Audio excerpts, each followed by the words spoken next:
Hello everyone and welcome back. So, today we will talk about thread synchronization. Welcome to our discussion on thread synchronization in Python.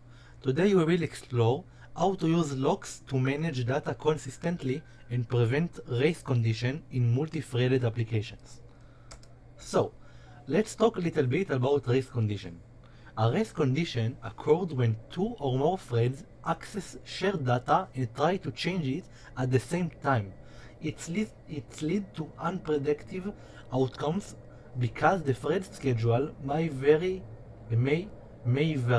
each time the program runs. So, for example, if you add some variable with a value and you want to change it, but two threads want to change it at the same time, it can cause a lot of problems, as we'll see at a different lecture. So, the role of locks. Locks are fundamental tool for thread synchronization. They serve as a flag, indicating whenever a piece of code is being executed by any threads.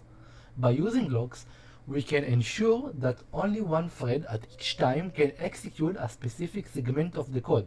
So the segment of the code can be the variable we want to change. It can be some bytes in the code we want to read and then change. So how we can use locks in Python? So in the threading modules, we can use it in the following way. We need to create the lock. So for example, my lock equal to threading.lock. We need to acquire the lock. So my lock.acquire and then release the lock. My lock.release. So let's talk a little bit about deadlock. While locks are crucial for thread synchronization, improper use can lead to a deadlock, where two or more threads wait independently for each other to release locks. Always ensure locks are released properly. So in this image, each thread wait for a different resource. So for example, where I have a thread and I lock the first variable and waiting to the second one to be released. But the second thread lock the second variable and wait to the first variable to be released. So in this occasion, we will wait forever because the variables will not be free because they wait for the second one to be released.